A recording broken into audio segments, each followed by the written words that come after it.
আমার নাম লতিকা। ঘটনাটি শুনেছি আমি আমার মায়ের কাছ থেকে। তখন আমার মা খুব ছোট ছিল, তার বয়স ছিল মাত্র 10 বছর। মায়ের বাবা মানে আমার নানা হঠাৎ করেই ব্রেন স্ট্রোক করে আর সাথে সাথেই মারা যায়। অবশ্যই এর আগেই মামা সংসারে হাল ধরেছিল। নানা মারা যাওয়ার পর সবাই অনেক বেশি কান্নায় ভেঙে পড়ে।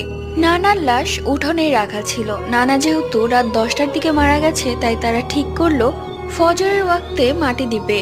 নানার লাশের পাশে নানু এবং আরো কিছু আত্মীয় স্বজন এবং মা বসেছিল। যেহেতু অনেক রাত হয়ে গেছে, তাই কিছু আত্মীয় স্বজন বাড়িতে চলে যায়। সেখানে থাকা এক আত্মীয় আমার মাকে বলল, তুই গিয়ে সবার জন্য পানি নিয়ে আয়, পানি খেলে সবার কান্না একটু বন্ধ হবে, সবাই অনেকক্ষণ যাবৎ কান্না করছে। কথা মতো মাও চলে যায় চাপ কলে পানি আনার জন্য। ঠিক তখনই মায়ের মনে হয় তার ঘাড়ে কেউ হাত রাখলো। মা পেছনে ঘুরে তাকিয়ে দেখে নানা দাঁড়িয়ে আছে আর তার মুখে একটা মৃদু হাসি। মাকে বলছে, তোর মাকে দেখে রাখিস।